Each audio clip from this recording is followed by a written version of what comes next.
오늘은 일상용품의 미래에 대해 살펴보도록 하겠습니다.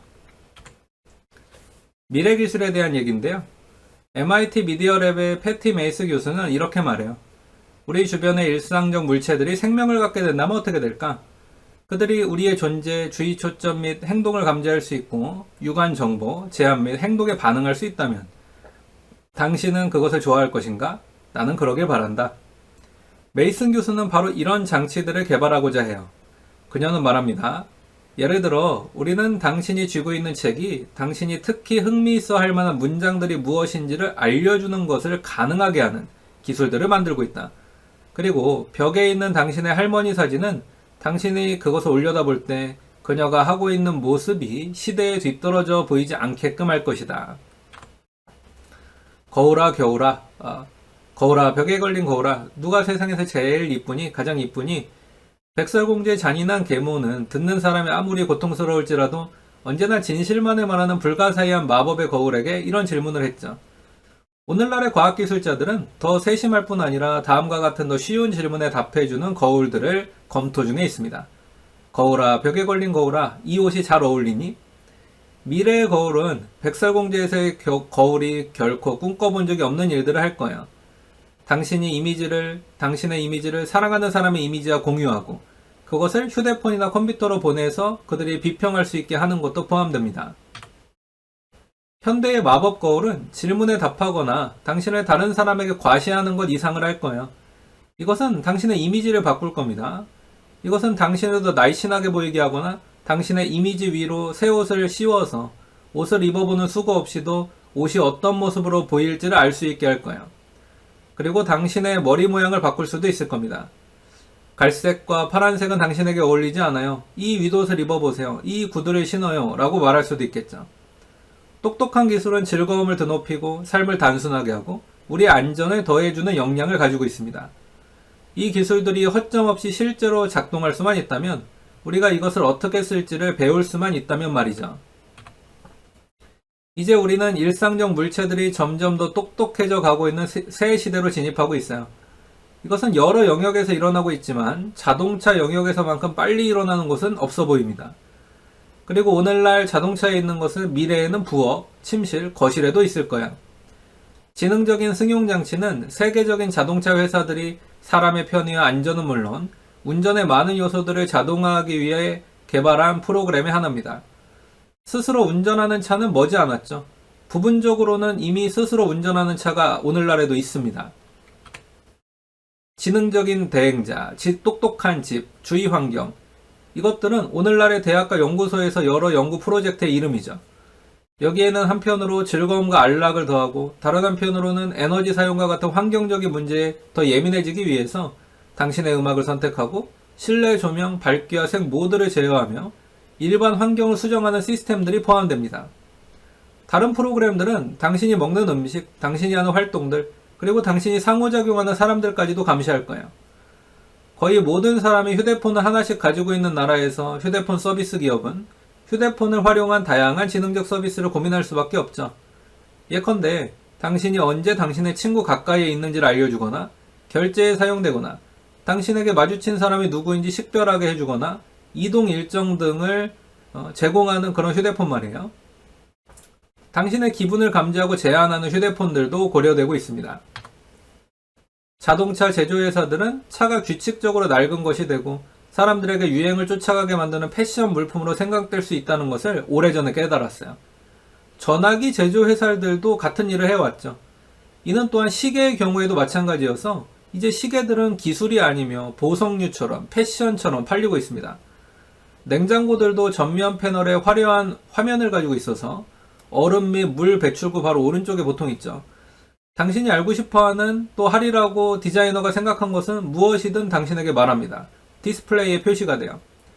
미래의 음식물은 컴퓨터가 읽을 수 있는 꼬리표를 가지고 있어서 냉장고는 무엇이 그 안에 있으며 당신이 무엇을 넣고 꺼냈는지를 알 수 있을 겁니다. 이것은 당신의 체중과 섭식 습관뿐 아니라 제품들의 유효기간도 알 것이에요. 이것은 끊임없이 그래서 뭔가 제한할 수 있을 겁니다. 기계들은 더 사교적이 되고 주인들과 이야기하게 되겠지만 또 서로도 얘기하게 될 거예요. 기계끼리요. 어떤 비디오 대여 회사는 이미 당신이 본 영화들과 당신이 그것들에 준 평점들이 당신의 친구로 등록한 사람들의 격과 비교해서 그들이 좋아한 것들 중에 당신이 아직 보지 못했던 영화들을 추천하고 그들의 발견들을 당신에게 이메일로 보낼 겁니다. 이미 그렇게 하고 있죠. 아마 당신의 냉장고는 그 내용물을 당신의 이웃의 냉장고들과 비교하거나 음식들을 추천할 수도 있을 거예요. 기계들 간의 상호작용으로 하는 거죠. 오락 시스템은 음악과 비디오 선호 사항들을 다른 기계들, 다른 집에 있는 기계들과 비교하면서 당신의 TV 세트는 당신이 보는 쇼들을 이웃이 본 쇼들과 비교할 겁니다. 당신의 친구들은 지금 12 monkeys를 보고 있어요 라고 말할지도 모르겠어요. 나는 물론 여기서 나는 기계죠. 당신을 위해 이걸 켰습니다. 영화가 이미 시작했다 하더라도 처음부터 다시 시작할게요. 이렇게 얘기하는 기계도 있을 수 있습니다. 우리 기계들이 점점 더 많은 역량과 더 많은 의사소통 실력을 가지고 더 지능적이 되어가는 동시에 물질에서의 혁명이 일어났어요. 부패되지 않고 해를 끼치지 않으면서 신체에 삽입될 수 있는 가볍고 극히 강한 물질이 필요한가요? 분명히 곧 나타날 겁니다. 쉽게 재생할 수 있거나 생물학적으로 분해될 수 있는 친환경적인 물질이 필요한가요? 분명히 곧 나타날 거예요. 유연성이 필요한가요? 그림을 보여줄 수 있는 옷감이 필요한가요? 분명히 곧 나타날 겁니다. 전시하고 미술, 음악, 이미지, 소리와 상호작용하는 새로운 방법들이 자꾸 생겨나고 있어요. 센서들은 움직임의 탐지와 사람과 물체의 식별을 가능하게 해주죠. 새로운 화면은 메시지나 이미지들이 거의 어디에나 투영될 수 있도록 해줍니다. 어떤 물질들은 작고 미세해요. 나노기술이라고 하죠. 어떤 것은 큽니다. 배와 선박 같은 것처럼요. 어떤 것은 또 생물학적이고 어떤 것은 금속성이고 어떤 것은 자기이고 어떤 것은 플라스틱이고 어떤 것은 유기적입니다. 물질들도 변하고 있어요. 이런 물질들은 바로 가정에서 새 품목들을 만들기 위해 사용될 수도 있을 겁니다. 오늘날의 팩스와 프린터는 단어와 그림들을 종이에 2차원으로 재생할 수 있죠. 아주 가까운 미래에는 3차원 복사를 하는 팩스와 프린터를 보게 될 거예요. 당신의 아이가 할아버지, 할머니에게 보여주고 싶은 멋진 점토 조각을 만들었나요? 그것을 3D 팩스에 집어넣으면 집에서 재생될 수 있을 겁니다. 부엌 찬장의 문 경첩이 파손되었나요? 새 것이 당신에게 전송되게 하세요. 혹은 스스로 그것을 디자인하고 집의 화면에 그것을 그리고 실제 물리적 장치로 만들어내게 하십시오. 3D 팩스는 레이저 광선을 쓰거나 여러 장의 사진을 쓰거나 혹은 두 방법을 모두 써서 물체를 스캔하고 물체의 정확한 모양을 묘사하는 정밀한 디지털 표상을 만들어낼 겁니다. 그 다음 이 표상은 수신처로 보내지고 물체가 3D 프린터에서 재생되겠죠. 지금 이 프린터는 여러 가지 방식으로 작동이 되는데 주로 층 단위로 물체를 구성합니다. 적층 가공이라고 하죠. 물질의 매우 얇은 층, 종종 플라스틱 혹은 폴리머, 때로는 가루금속은 한 수준에서 물체의 횡단면 모양을 정확히 재생해내기 위해서 침적됩니다. 그리고 열이나 자외선과 같은 경화작용물을 써서 그 층이 딱딱하게 굳게 만들죠. 이런 과정은 그 다음 층에도 여러 차례 되풀이돼서 나타나요. 오늘날 3D 인쇄 기술은 기업체나 대학에서만 볼 수 있지만 이제 그 가격은 점점 충분히 낮아지고 있고 품질은 충분히 좋아지고 있고 그래서 미래에는 모든 가정이 3D 프린터를 가지게 될 것임을 어렵지 않게 예상할 수 있습니다. 3D 인쇄 기술에는 복사할 원래 물체가 있어야 할 필요가 없다는 것을 주목하세요. 조각들을 정확하게 명세하는 한 어떤 그림이든 쓸 수 있을 겁니다. 누군가가 가정용 스케치 도구를 써서 적절한 도면을 만들면 곧이어 가정용 프린터가 실제 물리 대상을 생산해낼 때가 머지 않았을 거예요. 당신이 그것을 그릴 수만 있다면 만들어낼 수 있는 겁니다. 손님에게 필요한 접시를 충분히 가지고 있지 않아서 외람되지만 더 많이 인쇄했습니다. 같은 패턴을 사용했는지 확인했습니다. 라고 여러분의 3D 프린터는 또는 여러분의 집은 여러분에게 알려줄 수도 있을 거예요. 다음은 로봇입니다. 로봇이 오고 있어요. 그러나 이는 무엇을 의미할까요? 많은 전문가들은 로봇이 이미 존재하며 여러 광범한 종류의 활동, 예를 들어 투약 사항을 지키는지 감시하는 것과 또 이런 건강 문제를 관리하고 보안을 처리하고 교육 서비스를 수행하고 심부름을 하고 오락을 제공하는 것을 할 수 있다고 여러분으로 하여금 믿게 하려고 합니다. 물론 로봇은 제조 과정에서 탐색 구조 임무에서 그리고 군대에서 실제로 사용되고 있어요. 하지만 개인용의 합리적인 가격의 기계를 논의할 때 이러한 응용의 예들의 대부분은 현실이라기보다는 아직 상상, 꿈에 가깝습니다. 이런 개인용의 어떤 범용 기계들, 범용 로봇들은 신뢰할 수 없어요. 아직은. 그리고 아직은 시범을 겨우 통과할 수 있을 정도죠. 가정용의 성공적인 제품은 지불 가능한 것이 되어야 할 거고요. 신뢰성도 높아야 할 것이고 또 안전해야 되고 모든 사람이 사용 가능하게 되어야 할 것입니다. 그렇다면 가정용 로봇은 무엇을 할 수 있을까요? 인간의 하인처럼 보일까요? 집에서는 형태가 아마도 기능을 따라갈 거예요. 부엌 로봇은 조리대 공간 안으로 들어가 있겠죠. 또 그곳에는 식기세척기 또 보관소, 커피메이커, 조리장치들이 배열되어 있어서 이것들끼리 서로 통신할 수 있고 품목들을 즉시 앞뒤로 넘겨줄 수 있게끔 되어 있을 겁니다. 오락 로봇은 인간 모양의 외관을 가질 수도 있을 거예요. 그리고 진공 청소를 하거나 잔디를 깎는 로봇은 아마도 진공 청소기나 잔디 깎기 같은 모양을 하게 되겠죠. 로봇이 일을 잘하게 만드는 것은 믿을 수 없을 만큼 힘든 일입니다. 로봇의 감각 장치가 제한되어 있기 때문이에요. 센서들은 비싸고 적어도 지금까지는 또 해석, 특히 상식적인 지식은 여전히 실전보다 연구에 더 적합해 보이도록 되어 있습니다. 로봇의 팔은 만들기가 어렵고 그다지 믿음직스럽지가 않아요. 이것은 가능성의 범위를 제한하죠. 잔디 깎기와 진공 청소? 이 정도는 뭐 할 수 있을 겁니다. 세탁물을 분류하는 거? 뭐 조금 더 어렵지만 할 수는 있을 거예요. 그런데 집 주변에 더러운 것들을 줍기? 이건 좀 이제 의심스럽습니다. 못할 것 같아요. 노인이나 의료적 감시가 필요한 사람을 지원하는 것? 이것도 급속히 발전하는 연구 영역이긴 하지만 아마도 적어도 지금까지 또 저는 회의적이에요. 오늘날의 장치들은 신뢰성과 융통성이 아직은 충분치 않습니다. 충분히 지능적이지 않아요. 어쨌든 그래서 아직은 아니에요. 로봇이라 불리는 여러 가지는 사실상 사람에 의해서 원격으로 제어되죠. 사람과 상호작용하는 자율적인 로봇을 디자인하기는 어렵습니다. 아직까지는 막 조이스틱으로 뭔가 로봇이 잘 움직인다고 싶으면 실제로는 사람이 조이스틱으로 조종하고 있다는 거예요. 더욱이 상호작용의 사회적인 측면은 공통 기반의 필요성을 포함해서 기술적인 것보다 훨씬 더 복잡한데요. 이는 기술 주도적인 열광자들이 흔히 인식하지 못하는 점이죠. 미래를 향한 세 가지 유사한 방향은 오락, 집안의 가제도구, 그리고 교육입니다. 우리는 요즘 장치들의 천천히 지능, 조작적인 능력, 기능을 더할 수가 있어요. 날렵하고 귀여운 것을 환영하는 로봇 시장은 이미 잘 닦여져 있습니다. 로봇 진공 청소기와 잔디 깎기는 이미 존재하고요. 로봇의 정의는 굉장히 광범위해요. 종종 사람에 의해서 제어되는 것이라고 또 이렇게 움직이는 것이라면 어떤 것이든 가리키기 위해서 사용되기도 합니다. 저는 로봇을 자율적인 시스템에 한정하는 것을 근데 좋아해요. 지능적인 가제 도구를 로봇으로 분류할 수도 있을 겁니다. 즉, 이 조이스틱으로 움직이는 이런 로봇은 사실 로봇이라고 부르기가 좀 어려워요. 제 입장에서는. 많은 커피 메이커, 전자레인지, 식기세척기, 세탁기, 건조기들은 로봇 진공 청소기보다 더 많은 기능과 작동기들을 가지고 있습니다. 그리고 이것들은 실제로 더 비싸기도 하죠. 하지만 이것들은 방을 돌아다니지 못하는데 또 많은 사람들에게는 그래서 이것이 로봇이라고 명명될 자격을 떨어뜨리는 것입니다. 왜 이렇게 자율적으로 움직이지 못하니까요. 고정된 장소에서만 특정한 기능만 하니까요. 그러니까 범용 장비로서 일반적인 사람이 하는 기능들을 다 충분히 수행하면서 스스로 움직일 수 있는 것이 로봇이다. 스스로 자율적으로 결정하고 움직이고 이동할 수도 있는 게 로봇이다. 저는 이렇게 좀 제안하고 싶어요. 근데 아무튼 제한적이든 범용적이든 앞으로 또 로봇을 교육에 적용할 가능성은 매우 높아지는 것으로 보입니다. 단단한 토대를 가진 장치들은 이미 학습을 지원하고 있어요. 오늘날의 로봇은 부칩성 있는 목소리로 크게 읽을 수 있습니다. 이것들은 굉장히 똑똑하고 명민하고 사랑스럽죠. 장난감 시장의 여러 유사 지능적인 동물들에 대한 반응을 보세요. 특히 이제 어린이들이 되게 좋아하죠.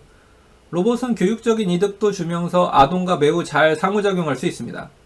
왜 로봇이 아동의 알파벳 학습을 도와주거나 독서, 단어, 발음, 기초 산술, 어쩌면 기초적인 추론까지 가르치게 하지 않는 걸까요, 그러면? 충분히 이제 하면 되겠죠. 또 왜 음악과 미술, 지리학, 역사를 가르치게 하지 않을까요? 그리고 왜 아동에게만 이 기술을 제한할까요? 아동들의 장난감처럼만 왜 다룰까요? 아마 이제 앞으로는 성인들도 로봇 지원 학습을 받을 수 있을 거예요. 로봇이 지원한 학습의 도움을 받을 수 있을 겁니다. 아주 다양한 과목에서요. 교사로서의 로봇은 학교나 인간적 접촉, 인간적 상호작용을 대체하는 것이 아니에요, 근데. 예. 보완한다는 것을 좀 이해할 필요가 있습니다. 이제 이것은 탐구될 가치가 있는 방향이에요. 여기서 멋진 점은 이런 과제들이 운 좋게도 오늘날 장치들의 능력에도 어느 정도는 이제 갖추고 있다는 거죠. 이것들은 많은 운동성이나 숙련된 조작기들을 필요로 하지 않게 됐습니다. 많은 과학기술자들은 닐 스티븐슨의 소설 다이아몬드의 시대 혹은 젊은 부인을 위한 예시 지침서에서 이런 책이 있죠. 이 책에서 아이들의 교사를 실제로 만드는 꿈을 꾸고 있어요. 여기에 도전할 만한 가치가 있습니다. 소위 다목적 로봇, 제너럴 퍼포스 로봇은 영화나 공상과학 소설에서 유명하죠. 하지만 이것들은 실제 현실에서 공통 기반의 문제를 겪습니다. 우리는 이것들과 어떻게 의사소통할 것인가요? 우리 중 누구도 다른 사람에게 방해되지 않도록 우리 활동들을 어떻게 동기화, 싱크로나이즈 할 것인가요? 어떻게 이것들을 가르칠 수 있을까요? 저의 의심은 마침내 이것들이 나타나기 시작할 때는 거의 의사소통을 잘하지 못하리라는 거예요. 이것들은 지시를 받으면, 즉 집을 청소해라, 더러운 접시를 치워라, 마실 것을 가져와라 이런 지시를 받으면 이 일들을 하는데 바빠져 버리기 때문에 이것들의 습관을 배우고 방해가 되지 않도록 하는 것이 사람들에게 맡겨진 일들이 될 겁니다. 지능적인 가정용 가재도구들, 로봇 진공청소기나 잔디깎기는 실제로 특수 목적의 로봇들이죠. 범용기계가 아니에요. 이것들은 제한된 활동 종목들을 가지고 있고 또 주인들에게 단지 몇 개만의 행동 대안들을 제기하기 때문에 의사소통에 큰 문제가 없습니다. 그래서 우리는 이것들에게 기대할 만한 것과 어떻게 상호작용할 것인지를 인간이 알아서 판단하고 있기 때문에 의사소통에 문제가 없죠. 이런 장치들의 경우에는 상호작용에 필요한 공통 기반은 이것들이 수행하도록 되어 있는 과제, 이것들의 역량과 제약, 이것들이 일하는 환경에 대한 인간의 상호 이해로 구성되어 있습니다. 그 결과로 많은 다목적 장치들의 경우보다 의사 불통과 공경이 더 적게 되죠. 그러니까 오히려 지금 현재 기술로는 범용기계라는 것을 만들었을 때 그 범용기계가 더 오류가 많고 인간과 의사소통이 잘 안 될 가능성이 높아요. 로봇들은 위험하거나 도달하기 어려운 장소, 예컨대 화산이죠. 화산 내부, 배수관 혹은 화성의 다리나 표면 같은 곳에 탐험자들에게 굉장히 중요합니다. 과거에도 이런 목적을 위해서 사용하기로 로봇을 만들기로 계획했고 실제로 이제 지금은 벌써 만들고 있죠. 이것들은 사고, 지진 혹은 테러 이후의 피해를 평가하거나 생존자들의 위치를 찾는 데도 적합해요. 하지만 이런 것들은 거의 일상적인 활동들이라고 할 수 없잖아요. 이렇게 사용되는 경우에는 그리고 비용이 결정적이지 않죠. 대부분 이제 나라에서 이런 것들을 할 수 있도록 지원을 해줍니다. 또 아직까지도 이런 특수한 응용의 예들은 그 장치들의 비용을 낮추고 이것들이 모든 사람에게 가용하도록 하는데 필요한 경험을 우리에게 주죠. 하지만 마침내 다른 종류의 로봇이 올 거예요. 바로 상호 연결되어 있고 의사소통하는 범용 로봇들이요. 제가 진정한 로봇이라고 말하는 그 로봇의 시대가 오긴 올 겁니다. 차는 이미 서로에게 또 고속도로에게 말하기 시작하고 있어요. 또 교차하기와 차로 변경해서 동기화될 수도 있습니다. 가까운 미래의 차는 음식점이 자기 위치를 알게 해서 승객들에게 메뉴를 제시할 수 있도록 할 수도 있을 거예요. 세탁기는 건조기가 어떻게 일이 진행되고 있는지, 건조기가 어떤 일이 예상되는지, 어떤 설정을 쓸 수 있는지 알도록 건조기에게 말하기 시작하고 있습니다. 미국에서는 세탁기와 건조기가 보통 따로 되어 있는데 이런 양상이 계속된다면 언젠가 옷은 세탁기에서 건조기로 자동으로 옮겨지게 되는 날도 올 거예요. 음식점이나 집에서 그릇들은 자동으로 식기세척기에 넣어지고 그 다음에는 자동으로 보관 장소로 보내질 겁니다. 집 안의 가재도구들은 그 작동들을 동기화해서 한산한 때로 미룸으로써 소음을 더 잘 줄이고 에너지 비용을 최소화할 것이에요. 즉 인간이 집에서 뭔가 일에 집중하고 있을 때는 일을 안 하고 인간이 편안하게 자고 있을 때 어떻게 보면 소음을 좀 줄이면서 일을 하고 어떻게 보면 또 인간이 밖에 나가 있을 때 자기가 또 일을 알아서 다 해놓고 이런 식이 되겠죠. 다음은 기술은 변한다. 그러나 사람은 그대로다. 아니면 우리도 변하는가? 라는 주제인데요. 기술은 변하지만 사람은 그대로다. 라는 말은 학자들 사이에서 되게 진부한 말이었습니다. 현생 인류, 호모사피엔스라 불리는 생물학적인 종은 자연의 진화 과정을 거쳐서 매우 천천히 변했어요. 게다가 개개인도 자신의 행동을 천천히 바꾸는데 이런 자연적인 보수주의는 기술적 변화의 영향을 되게 둔화시킵니다. 비록 과학과 기술이 달마다 해마다 신속한 변화를 보이더라도 인간의 행동과 문화는 바뀌려면 수십 년이 걸려요. 그리고 생물학적인 변화는 수백만 년이 지나야 일어납니다. 그런데 기술의 변화가 단순히 물질적인 인공물로서가 아니라 인간으로서 우리에게 영향을 준다면 어떨까요? 우리가 생체공학적 보강물을 이식하거나 유전자 변형을 한다면요. 이미 우리는 눈에 인공수정체를 이식하고 귀에는 보청기를 이식하고 있습니다. 그리고 곧 보지 못하는 사람을 위해 시각 보강물을 이식할 수 있을 거예요. 어떤 외과 수술은 정상적으로 기능하는 눈보다 더 우수한 눈이 되도록 해줄 수도 있을 겁니다. 임플란트 이식과 생물학적 보강물들은 한편으로 정상적인 사람의 일상적 삶에서도 더 이상 공상과학 소설의 꿈처럼 보이지 않아요. 실제이고 실제적인 것이 되어가고 있죠. 운동선수들은 이미 약물과 수술을 통해서 자신의 자연적인 능력을 수정하고 있습니다. 뇌 보강, 이것도 요원한 일이라고만 취급할 수 있을까요? 아마 아닐 거예요. 하지만 유전 설계, 생물학적 마법 혹은 수술 없이도 인간의 뇌는 경험의 결과로 이미 변할 수 있어요. 그래서 런던의 택시 운전사들은 런던 거리에 대한 자세한 지식으로 유명한데, 이러한 지식을 얻기 위해 겪는 수년간의 경험, 어떻게 보면 전문 지식이죠.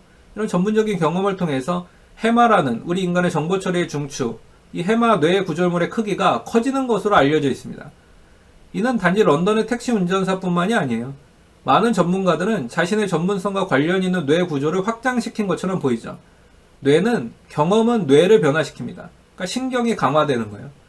이런 증거가 시사하는 것은 기술과의 접촉의 확장, 또 수시간 동안 악기 연습하기, 엄지손가락으로 휴대폰 또는 그 밖의 휴대용 기구들에 뭔가 입력하는 이런 활동들은 뇌에 영향을 줄 수 있는 그런 종류의 훈련이 된다는 것이죠. 아동은 기술의 노출 때문에 서로 다른 뇌를 가지고 자라날 것인가요? 저는 이런 질문을 수년 동안 받아왔고, 수년 동안 뇌는 생물학적으로 결정되고 진화는 우리의 경험에 영향을 받지 않는다고 말해왔어요. 그런데 뇌의 생물학적인 상태가 변하지 않는다고 말한 점에서 저는 옳았습니다. 요즘 태어난 사람의 출생 시 뇌는 수천 년 동안 그래왔던 인간의 뇌와 완전히 동일한 건 맞아요. 하지만 어떤 점에서 저는 틀렸어요. 무엇이냐? 경험이 뇌를 바꾼다는 거. 즉 태어난 다음에 다양한 경험이, 또 태어나자마자 농경 사회를 맞이했던 사람과 태어나자마자 디지털 미디어 사회를 맞이한 그 뇌가 하는 그 경험이 뇌를 바꾼다는 것은 제가 어떻게 보면 인식하지 못했던 부분이죠. 특히 계속 연장된 아동의 초기 경험은 뇌를 과거의 사람들의 뇌와 다르게 할 수 있습니다. 운동은 근육을 더 강하게 하죠. 반대로 또 마찬가지로 정신적인 연습은 뇌의 여러 영역이 더 잘 기능하게 할 수 있어요. 학습과 연습을 통해서 생기는 뇌의 변화는 마치 증가된 근육량이 한 세대에서 다음 세대로 전달되지 않듯 유전된 것이 아닙니다. 기술이 지속적으로 아동의 삶의 더 조기에 개입됨에 따라서 요즘 아이들은 태어나자마자 스마트폰을 짚고 경험하고 자라니까요. 이런 것들은 아동이 반응하고 생각하고 행동하는 방식에 그래서 영향을 줄 거예요. 또 실제 주고 있습니다. 이들의 뇌는 생애 초기에 이런 새 기술들을 감당할 수 있도록 수정될 거예요. 그리고 앞으로 더 많은 변화들이 가능합니다. 생물학적 기술들은 아마 지각, 기억, 체력 강화를 위한 이식 기술들과 결합돼서 천천히 불가피하게 이미 우리에게 다가오고 있어요. 미래 세대들은 자연적인 생물 조건에 만족하지 못할 겁니다. 수정된 사람들과 그에 저항하는 사람들 간의 싸움이 일어날 수도 있을 거예요. 그리고 공상과학 소설이나 이런 만화에 나오는 내용들은 이미 아마 미래의 과학적 사실이 될 수도 있겠죠.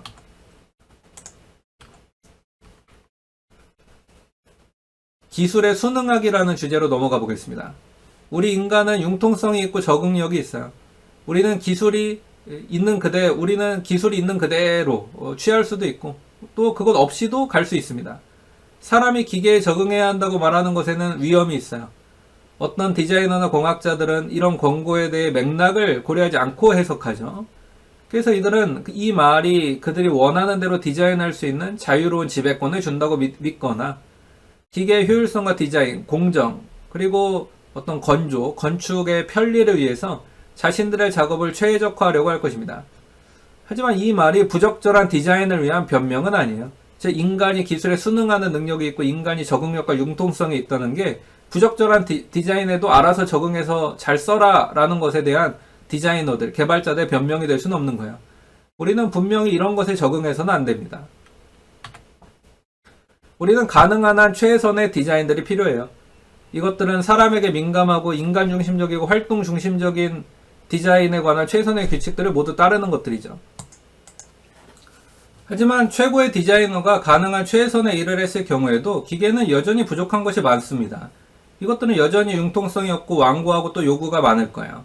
이 센서들은 제한되어 있고 이 역량들은 우리와 다를 겁니다. 그리고 거기에 공통 기반의 거대한 간극이 있는 것이죠.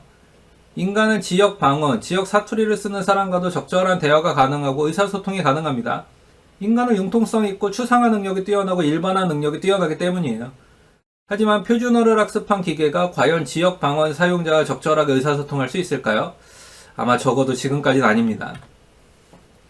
우리가 기계에게 우리 자신을 설명해 주어야 할 것이라고 누가 상상이나 해봤을까요? 글쎄요, 우리가 그렇게 합니다.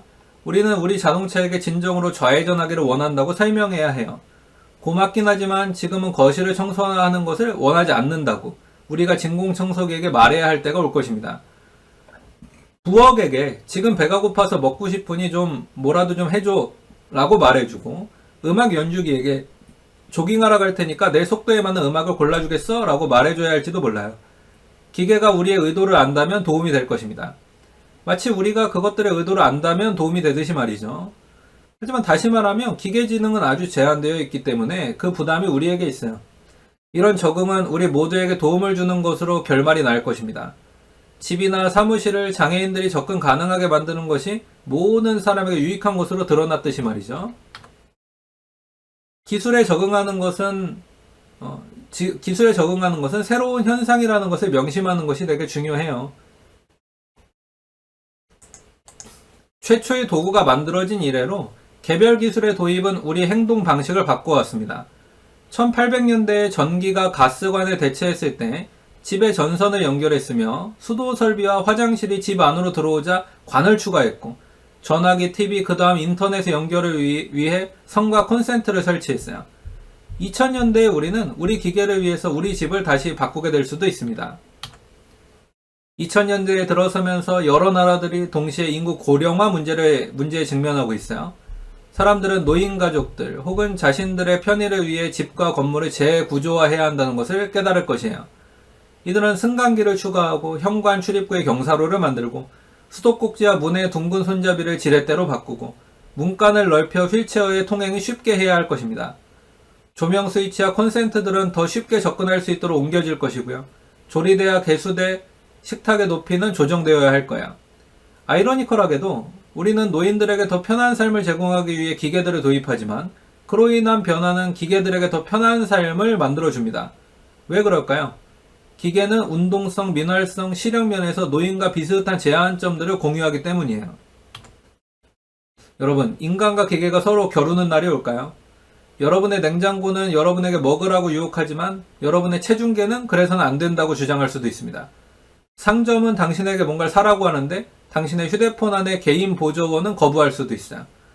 TV와 휴대폰조차 여러분을 공격할지도 모릅니다. 하지만 우리는 맞서 싸울 수 있어요. 미래의 개인 조언자, 퍼스널 어드바이서는 아마 당신에게 신발을 팔려고 하는 바로 그 TV나 휴대폰 안에 머물면서 당신을 위해 경계를 펼 것입니다. 어떤 유익한 기계가 말할 거예요. 안 됩니다. 처리가 거부되었습니다. 당신은 충분히 많은 신발을 가지고 있습니다. 다른 기계는 이렇게 말할 수도 있죠. 좋습니다. 당신은 다음 주에 공식 만찬을 위해 새 신발이 필요합니다. 이렇게요. 디자인의 과학에 대해서 설명하도록 하겠습니다. 디자인이란 개인적 및 사회적 필요들을 충족시키는 방식으로 환경을 계획적으로 구축하는 것을 말하는데요. 디자인은 예술이든 과학이든 인문학이든 공학이든 법학이든 경영학이든 모든 학문 분과들과 관련이 있어요. 대학에서 실제적인 것은 종종 추상적이고 이론적인 것보다 덜 가치 있는 것으로 판정됩니다. 더욱이 대학은 각 학문 분과를 별개의 대학원이나 학과에 소속시키고 사람들은 주로 좁게 정의된 자신의 범주들 내에서 다른 사람들과 이야기하죠. 이러한 구획화는 자신의 좁은 영역을 매우 깊게 이해하는 전문가들을 기르는 데는 최적이에요. 반면에 여러 분과들을 아우르는 작업을 하는 만능인을 기르는 데는 적합하지 않습니다. 대학이 새로운 다학제적 프로그램들을 개설해서 이런 결함을 극복하려고 할 때조차 그 새로운 프로그램은 곧 고유의 학문이 되어서 매년 점점점 더 전문화되어 가죠. 디자이너들은 분과들을 아울러서 혁신을 이룰 수 있는 만능인이 되어야 할 거예요. 다시 말해서 이들은 자기 디자인의 개발을 돕도록 전문가들에게 요청하고 그 요소들이 적당하고 실제적인지를 확실히 할 수 있어야 합니다. 이것은 대학의 학과에서 보통 가르치는 것과는 다른 새로운 종류의 활동일 거예요. 이는 경영대학원들이 일하는 방식과 다소 닮았습니다. 예를 들어 이들은 만능인이 되어야 하고 회사의 많은 부분들과 기능할 수 있도록 회사의 기능들을 이해할 수 있어야 되고 각 영역 내 전문가들의 도움을 구할 수 있도록 관리자들을 훈련시키거든요. 그래서 아마도 디자인은 경영대학원에 있어야 할 수도 있어요. 오늘날 디자인은 예술적 형식 혹은 공예로 가르쳐지고 연습될 뿐 실험법을 통해서 입증되고 새 디자인 수법들을 도출하는 데 사용될 수 있는 기지의 원칙들을 가진 과학으로 가르치고 연습되진 않거든요. 오늘날 대부분의 디자인 학교들은 멘토링과 도제 제도를 통해서 가르쳐집니다. 학생들과 초심자들은 공방과 스튜디오에서 강사나 멘토의 주시 아래 자신의 기술을 닦죠. 이것은 기계를 배우는 뛰어난 방법이지만 과학을 배우는 방법은 아니에요. 디자인의 과학이 등장할 때입니다. 어찌되었든 우리는 사회과학과 예술 분야, 공학과 경영학 등 여러 관련 분야들로부터 디자인에 관해서 이미 많이 알고 있어요. 오늘날의 공학자들은 디자인의 기계적이고 수학적인 측면들을 최적화하는 형식적인 방법들과 알고리즘들을 적용해 왔습니다. 하지만 사회적이고 심미적인 측면은 무시하는 경향이 있어요. 반면에 예술적인 계통의 디자이너들은 체계화를 지독히도 반대하는데 이것이 디자인의 창의적 핵심을 파괴할 것이라고 믿기 때문이죠. 하지만 둘 다 필요합니다. 하지만 우리는 지능적 기계들의 디자인으로 나아갈 때 엄밀성이 필수 불가결하다는 것도 알고 이런 것들을 함께 배울 필요가 있어요. 이것은 공학자의 냉정하고 객관적인 엄밀성이 될 수 없습니다. 무엇이 중요한지가 아닌 무엇이 측정될 수 있는지에만 초점을 두기 때문이에요. 우리가 경영학과 공학의 정밀성과 엄격성, 사회적 상호작용에 대한 이해, 이건 심리학적인 또 부분이죠. 예술 분야의 신미성을 결합하는 새로운 접근이 그래서 필요합니다. 똑똑한 기계의 등장이 디자이너들에게 의미하는 것은 무엇일까요? 과거에 우리는 사람들이 기술과 어떻게 상호작용할 것인지를 생각했어요. 오늘날의 우리는 또한 기계의 관점을 택할 필요가 있습니다. 똑똑한 기계들은 사람, 그리고 다른 똑똑한 기계 모두와의 상호작용, 공생, 협동과 전적으로 관련이 있어요. 이것은 새로운 분야, 새로운 분과죠. 우리의 필요에 이상적으로 들어맞는 것처럼 보이는 이름을 가진 분야들. 예를 들면 상호작용 디자인, 감독 제어, 자동화 디자인, 인간기계 상호작용의 발달에도 불구하고 우리를 인도할 과거의 작업은 거의 없는 새로운 분야입니다. 시작하는 데 필요한 인간 심리학에 관해서 알려진 것이 충분히 있어요. 인간 요인과 인간공학이라는 응용 분야들은 많은 유용한 연구들과 기법들을 이미 제공해 왔고 제공하고 있습니다. 우리는 이들을 토대로 구축해낼 필요가 있어요. 미래는 우리 디자인에 새로운 요구를 더하고 있습니다. 과거에 우리는 우리 제품을 단지 쓰기만 했어요. 미래의 우리는 협력자, 지배자로서, 그리고 때로는 하인 보조자로서 기계들과 협력관계에 있는 일이 더 많을 겁니다. 우리 자신이 점점 더 감독되고 관리될 때조차도 우리는 관리하고 감독할 거예요. 똑똑한 자율적인 기계들은 미래의 유일한 방향은 아닙니다. 우리는 가상적인 세계에서 살 수도 있어요. 거기서 우리는 아마 실제와 인공을 구별하지도 못하면서 인공적으로 생성된 환경들을 노력도 들이지 않고 여행할 수도 있고 아바타의 화면 이미지와 대화할 수도 있을 겁니다. 세계 곳곳의 사람들과 상호작용하기 때문에 그리고 우리가 새 사건들, 새 세상들을 경험하고 있다고 믿게 만드는 시뮬레이션의 힘 때문에 오락 방식도 철저하게 변할 수 있어요. 연구소들은 이미 3차원 가상 공간을 연구하고 있고 많이 적용하고 있죠.